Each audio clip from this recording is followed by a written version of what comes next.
Hello and welcome students. Welcome in my निफ्टिल classes. आज मैं निफ्टिल class में आपके लिए एक और प्रैक्टिस प्रॉब्लम लेके आया हूं आपकी नीट और जेईई की प्रिपरेशन के लिए। ये प्रॉब्लम बेस्ड है इक्विलिब्रियम पे और इस प्रॉब्लम को मैंने चूज किया है आपकी क्लास 11th टेक्स्ट की एक्सरसाइज से और ये पहला ही क्वेश्चन है टेक्स्ट की एक्सरसाइज का। अब let me make you understand problem है क्या। प्रॉब्लम में बताया गया है कि एक सबस्टेंस की दो फिजिकल स्टेट्स लिक्विड फेज और वेपर फेज आपस में है इन इक्विलिब्रियम। इसलिए ये प्रॉब्लम एक्चुअली बेस्ड है फेज इक्विलिब्रियम पे। यहां दो फेजेस सबस्टेंस के एक ही सबस्टेंस के इन्वॉल्वड है इन इक्विलिब्रियम और ये फेज ये दो फेजेस क्या है, एक फेज है लिक्विड फेज और दूसरा फेज है वेपर फेज।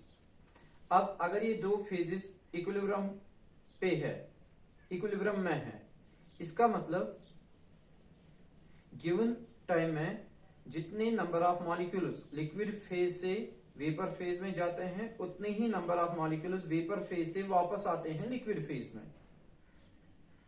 इसलिए number of molecules in liquid phase fix हो जाता है and number of molecules in vapour phase fix हो जाता है।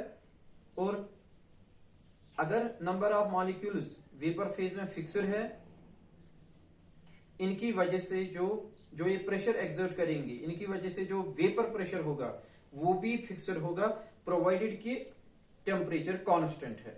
और वही बताया भी गया, इनफैक्ट बताया भी गया है कि ये दो फेजेस आपस में इक्विलिब्रियम है एट फिक्स्ड टेम्परेचर। अब चेंज लाई जाती है। चेंज क्या लाई जाती है? कंटेनर का वॉल्यूम सडनली इंक्रीज किया जाता है।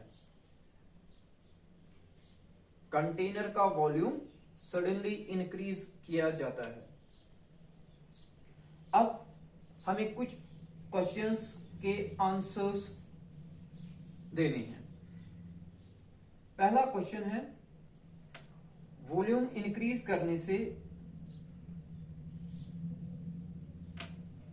इनिशियल इफेक्ट क्या होगा on change in vapour pressure. Volume of container increase करने से चेंज इन वेपर प्रेशर पे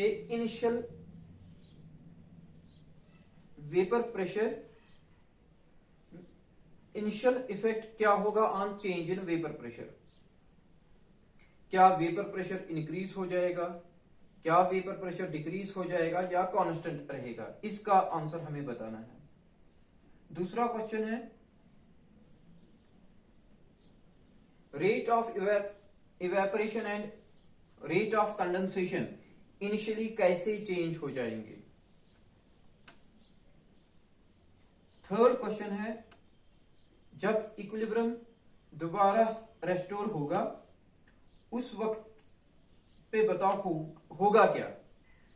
during that what happens and what will be the final vapour pressure.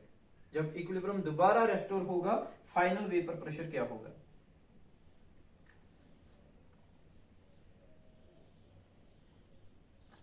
Let me answer first question.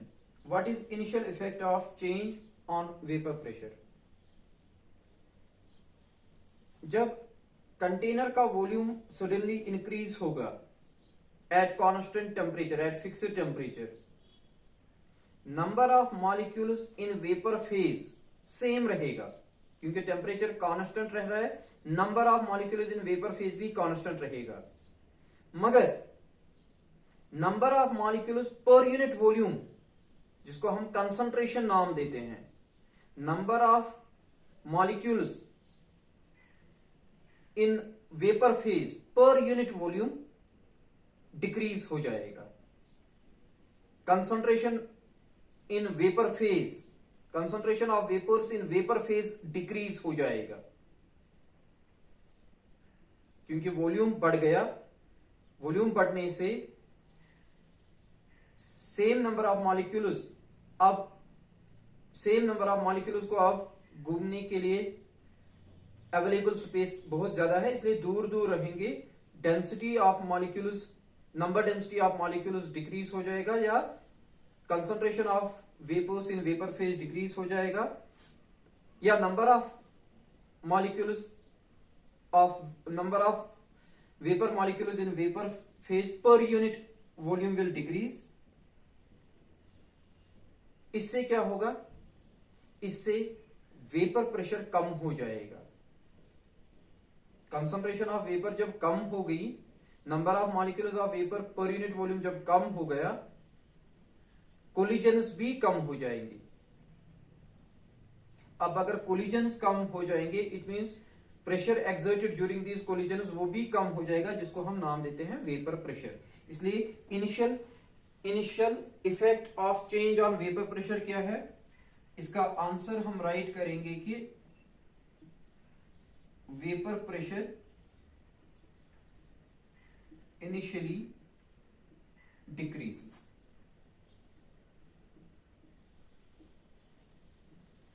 और क्यों? क्योंकि concentration of vapours in vapour phase decreases, या आप बताओगे number of vapour molecules per unit volume decreases, या आप बताओगे number density of vapour molecules decreases due to increase in space या due to increase in volume. दूसरा question, how do rates of evaporation and condensation change initially?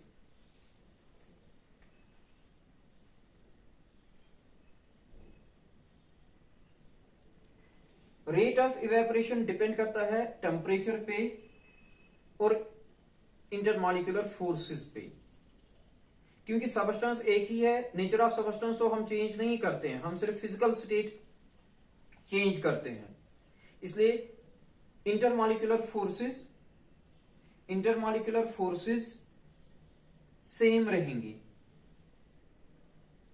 जब volume increase हो जाएगा container का, liquid phase में intermolecular forces पे कोई असर पड़ने वाला नहीं है। इसलिए ऑन दिस बेसिस हम कहेंगे कि रेट ऑफ इवेपोरेशन पे भी कोई असर नहीं पड़ेगा। और दूसरा फैक्टर जिस पे रेट ऑफ इवेपोरेशन डिपेंड करता है वो है टेम्परेचर, क्योंकि टेम्परेचर भी कांस्टेंट, इसलिए रेट ऑफ इवेपोरेशन भी कांस्टेंट रहेगा। So initially rate of evaporation पे कोई असर पड़ने वाला नहीं है। अब रेट ऑफ कंडेंसेशन पे क्या असर पड़ेगा? Rate of condensation also depends on intermolecular forces. इस बेसिस पे आप बताओगे कि कोई असर नहीं पड़ना चाहिए। टेम्परेचर कांस्टेंट, कोई असर नहीं पड़ना चाहिए। मगर रेट ऑफ कंडेंसेशन और एक चीज पे डिपेंड करता है, that is concentration of vapours in vapour phase. अब वॉल्यूम इंक्रीज होने से, क्योंकि concentration of vapours in vapour phase कम हो गया, इसलिए rate of condensation initially decrease हो जाएगी। इसलिए इसका आंसर है, क्वेश्चन सेकंड का आंसर है initially, let me write answer, initially rate of condensation decreases। और ऐसा क्यों? वाई? क्योंकि rate of condensation depends not only on temperature, not only on intermolecular forces, but also on concentration of vapors in vapor phase। अब volume increase होने से, क्योंकि concentration of vapour in vapour phase decrease हुआ, इसलिए rate of condensation भी decrease हो जाएगा। अब हमने सिस्टम वॉल्यूम इंक्रीज करने से हमने बेसिकली सिस्टम को इक्विलिब्रियम से डिस्टर्ब किया। अब इन अकॉर्डिंग टू लीस्टलियर प्रिंसिपल ये चाहेगा इक्विलिब्रियम फिर से रेस्टोर हो जाए। इक्विलिब्रियम फिर से रेस्टोर करने के लिए क्या होना है, या रेट ऑफ इवेपोरेशन को डिक्रीज होना है या रेट ऑफ कंडेंसेशन को इंक्रीज होना है।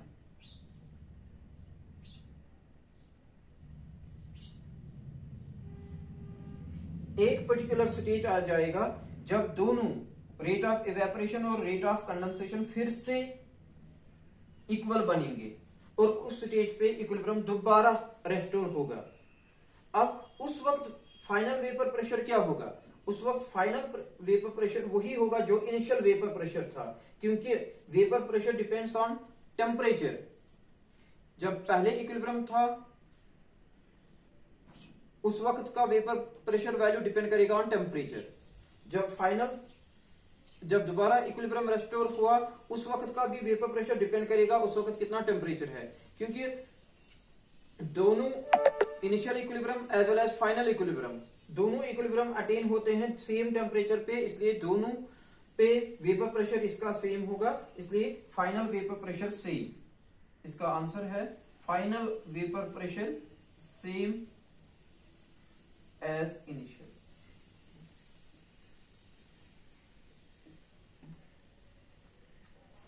बस ये थी आज की कंसेप्चुअल प्रैक्टिस प्रॉब्लम। आज की इस सेशन में इतना ही। Thank you.